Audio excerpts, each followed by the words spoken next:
Bonjour, alors dans ce petit vidéo, on va expliquer comment réaliser, en fait on va donner des explications supplémentaires par rapport à un exercice à faire concernant l'encapsulation, un exercice qui s'appelle créature, qui est estimé à environ 2 heures.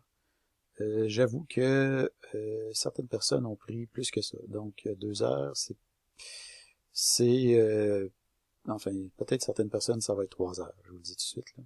Peut-être même un peu plus, dépendamment des circonstances. Ça dépend jusqu'à quel point vous comprenez c'est quoi qu'il faut faire. C'est ça qui est difficile des fois.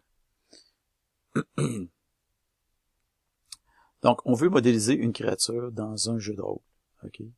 Donc, on définit une classe créature qui va posséder les 6 champs suivants. Donc, une offensive, sa capacité offensive, pardon, qui est toujours plus grand que 0. Okay, qui est setable, donc on peut la modifier, modifiable, mutable, si vous préférez. Une capacité défensive, qui est toujours plus grande que 0, qui elle aussi est mutable. Une capacité d'agression, donc sa capacité à faire des dégâts à d'autres créatures, qui elle aussi est mutable et plus grande que 0.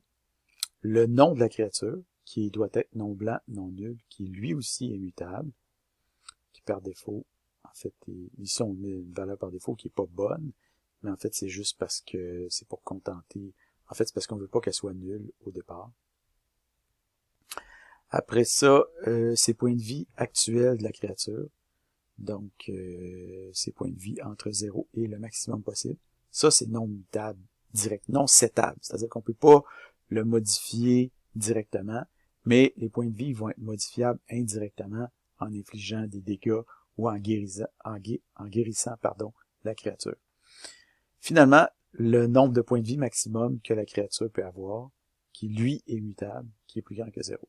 Okay? C'est les 6 champs. Il y a 3 méthodes à coder associées à cette créature-là. La première est morte, qui détermine si la créature est morte ou pas. Donc ça, c'est un one-liner. La créature est morte quand ses points de vie sont 0. Après ça, une méthode qui s'appelle blesser, qui permet d'infliger des points de vie à la créature. Donc, ça permet d'infliger des points de vie ou des dégâts à la créature. OK? Puis évidemment, les points de vie ne peuvent pas baisser en bas de 0. Donc ça, c'est les points de vie perdus. C'est-à-dire que supposons que la créature a le 20 points de vie, puis vous y en enlevez 10, ben elle va être rendue à 10. Mais si elle a 20 points de vie, puis vous y en enlevez 30 d'un coup, ben elle ne baissera pas à moins 10. Elle va juste baisser à 0. OK? Finalement, vous avez une méthode guérir qui, elle, permet de guérir une créature. Donc, si la créature, par exemple, il lui reste 5 points de vie, puis on la guérit de 10 points de vie, ben, elle va monter à 15. Okay? Mais, supposons qu'elle a 20 points de vie maximum, puis qu'elle a 15 points de vie qui lui restent sur les 20, puis qu'on la guérit de 10 points de vie, ben évidemment, elle ne montera pas à 25, elle va monter jusqu'au maximum possible, qui est 20. Finalement, si la créature est morte, ben, elle peut pas être guérie. Donc, ses points de vie sont rendus à 0. Ça reste à 0, même si on appelle la méthode guérir. Okay? Donc, dans ce cas-là, il ne s'agit pas de lever une exception ou quoi que ce soit. Donc, c'est juste que on essaye de guérir une créature qui est morte. Ben, elle reste morte. Donc, il faut coder ces méthodes-là. Peut-être juste vous initier un concept qu'on appelle un concept d'invariant. Donc, un invariant, c'est quoi? Un invariant, c'est une contrainte qui est applicable en toutes circonstances sur un objet. Dans le cas présent, dans notre classe créature, on a un invariant très important. L'invariant, c'est le suivant, c'est que les points de vie sont toujours compris entre 0 et le maximum permis sur la créature. Donc ça, c'est très important. Donc les points de vie peuvent jamais baisser en bas de 0. Ils peuvent jamais monter en haut du maximum permis. Okay? L'étape suivante, ça va être d'encapsuler la créature.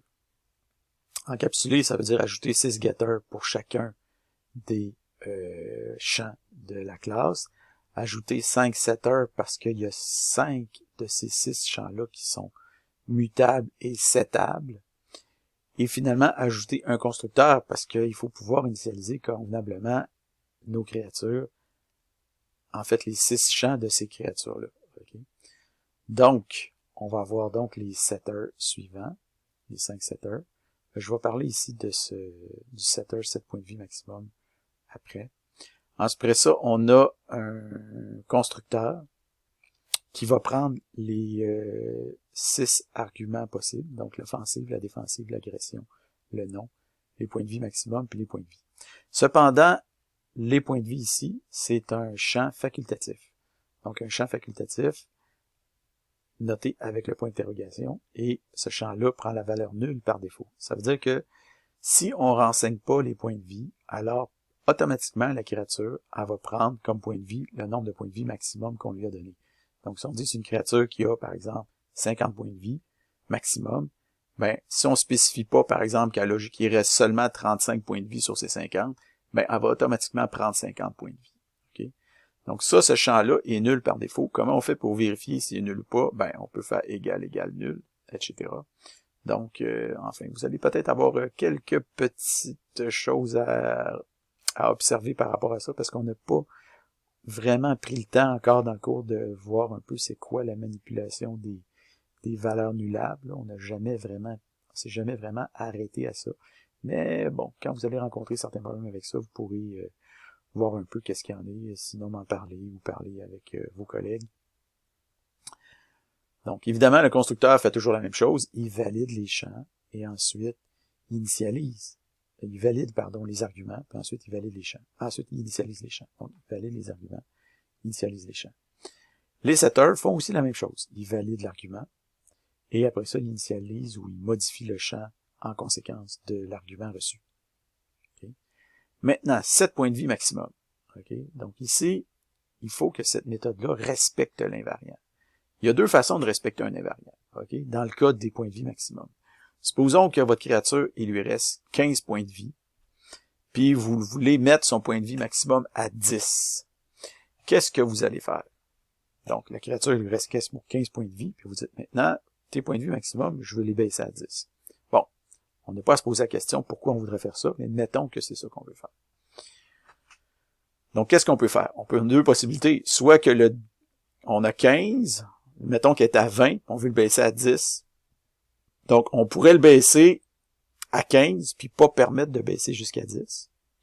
Ou alors, on pourrait baisser jusqu'à 10, mais alors le 15, il faut aussi le baisser jusqu'à 10. Parce que le nombre de points de vie doit toujours être compris entre 0 et le maximum. Okay? Donc, pour satisfaire cet invariant-là, il faut absolument ici voir qu'est-ce qu'on fait si jamais on baisse le nombre de points de vie maximum en bas du nombre de points de vie courant. Alors nous, ce qu'on a choisi pour la classe, c'est que quand le nombre de points de vie baisse, par exemple jusqu'à 10, puis que le nombre de points de vie maximum baisse à 10, puis qu'il reste 15 points de vie, le nombre de points de vie doit s'ajuster en conséquence du maximum, donc il doit baisser à 10. Okay? Donc sinon, vous allez avoir un bug plus loin. Une chose qu'on va faire aussi, c'est qu'une fois qu'on a rajouté un constructeur comme ça, on va rajouter deux autres constructeurs, qu'on appelle des constructeurs simplifiés parce que c'est des constructeurs qui font appel à notre autre constructeur. Okay?